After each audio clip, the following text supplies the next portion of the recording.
C'était dans l'air depuis un moment et depuis ce matin, ça y est, il y a un nouveau référendum à Nyon. En tout cas, vous avez déposé le texte de ce référendum. Béatrice Enquist, vous êtes la présidente de ce comité qui pose une question. Acceptez-vous la décision du Conseil communal de Nyon du 1er avril 2019 approuvant le plan d'affectation La Sueta? Derrière cette phrase assez difficile à prononcer, qu'est-ce qui se cache? Alors derrière cette question, il se cache qu'à La Sueta actuellement, il y a des espaces verts qui sont très importants et il y a une 67 arbres exactement qui font une partie écologique. Il y a les oiseaux, en fait ça fait un îlot de fraîcheur et que le projet est de faire des îlots bétonnés et tous les arbres vont disparaître. Et on nous a dit au conseil communal, on a voté sur le fait qu'il y aurait 31 arbres abattus et en réalité il y en a 69. Et donc le conseil s'est prononcé sur une question qui a été totalement faussée. Jackie Collomb, l'argument écologique, c'est vraiment l'argument qui fait que vous vous lancez dans un référendum? Il y a l'argument écologique évidemment, mais il y a surtout l'argument urbanistique et le modèle pour la ville de demain. Le quartier qui va se construire, si on accepte ça, sera un modèle qu'on va copier-coller ailleurs.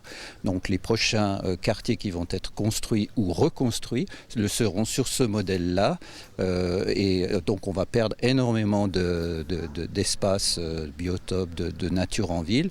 Et on n'aura pas une qualité de logement qui soit acceptable pour les habitants. Sacha Soldini, c'est le 3e référendum. Est-ce que vous ne pensez pas que ça fait beaucoup de référendums suite à des décisions du conseil communal? Alors, c'est même il y a 3 référendums dont le citoyen était, à qui on a demandé les signatures pour partir en référendum. Il y en a eu un 4e, c'était pour le DDP, pour l'EVAM, qui a été un référendum spontané. Effectivement, on peut se poser la question, au bout de 4 référendums, est-ce que les décisions qui sont prises au Conseil correspondent toujours avec l'attente peut-être des citoyens? Et ça, j'espère qu'on pourra le vérifier dans les urnes si la récolte de signatures aboutit. Il y a un esprit de revanche, hein. Le vote n'est pas passé pour cette voie, il y avait 9 abstentions. Vous voulez jouer là-dessus? Non, ce n'est pas un esprit de revanche, c'est qu'on aimerait vraiment affiner cette demande. Parce que si tous les éléments avaient été là pour prendre les bonnes décisions, ma collègue a parlé tout à l'heure d'une différence de chiffres par rapport au nombre d'arbres à abattre dans le préavis qui était présenté au conseil communal et dans les commissions avec lesquelles les commissions ont travaillé pour rendre leurs décisions, et ce qui a été donné par rapport au rapport d'experts qui parle de 67 arbres, il suffit de se rendre sur Google Maps pour voir l'étendue des espaces verts qu'il y a dans ce quartier et puis regarder le plan de quartier proposé pour voir la différence, et on va perdre clairement en surface verte, en surface végétalisée et en arbres. Ce que vous demandez, vous, c'est pas d'étalement, mais construire en hauteur, en fait. Ça paraît logique, surtout dans ce quartier où il y a déjà des tours. Le bâtiment actuel est construit en hauteur, ça ne choque personne. Si vous posez la question aux gens qui habitent là, ils sont très contents de la vue et surtout ils sont contents de leur environnement au sol.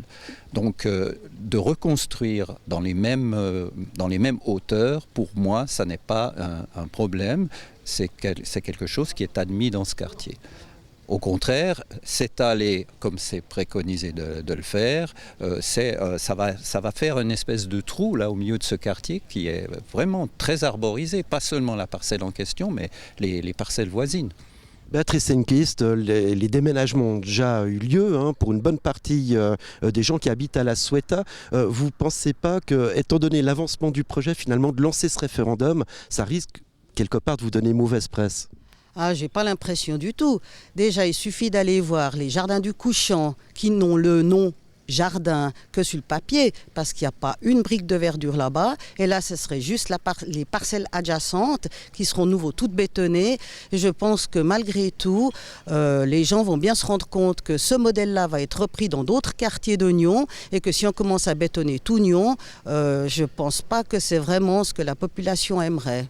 Alors on entend vos arguments, vous êtes issu des partis des indépendants et de l'UDC, vous agissez, vous dites en tant que citoyen. Pourquoi n'y a-t-il pas de membres, par exemple des Verts ou des socialistes qui ont rejoint votre comité? Écoutez, ça s'est fait ainsi parce qu'on a pris cette décision de se rejoindre en comité référendaire après le vote du Conseil.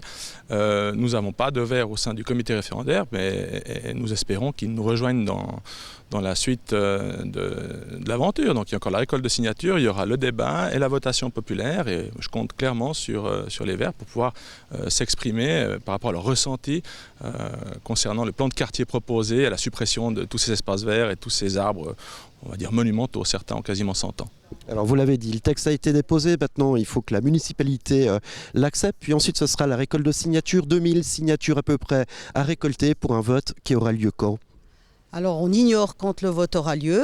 Il est clair que la récolte de signatures va commencer dès qu'on aura l'autorisation de la municipalité et on aura 30 jours pour récolter ces signatures. Donc vous allez nous voir sur les marchés, aux entrées des magasins. Enfin, on va faire un maximum pour obtenir tout ce nombre de votes qu'il nous faut.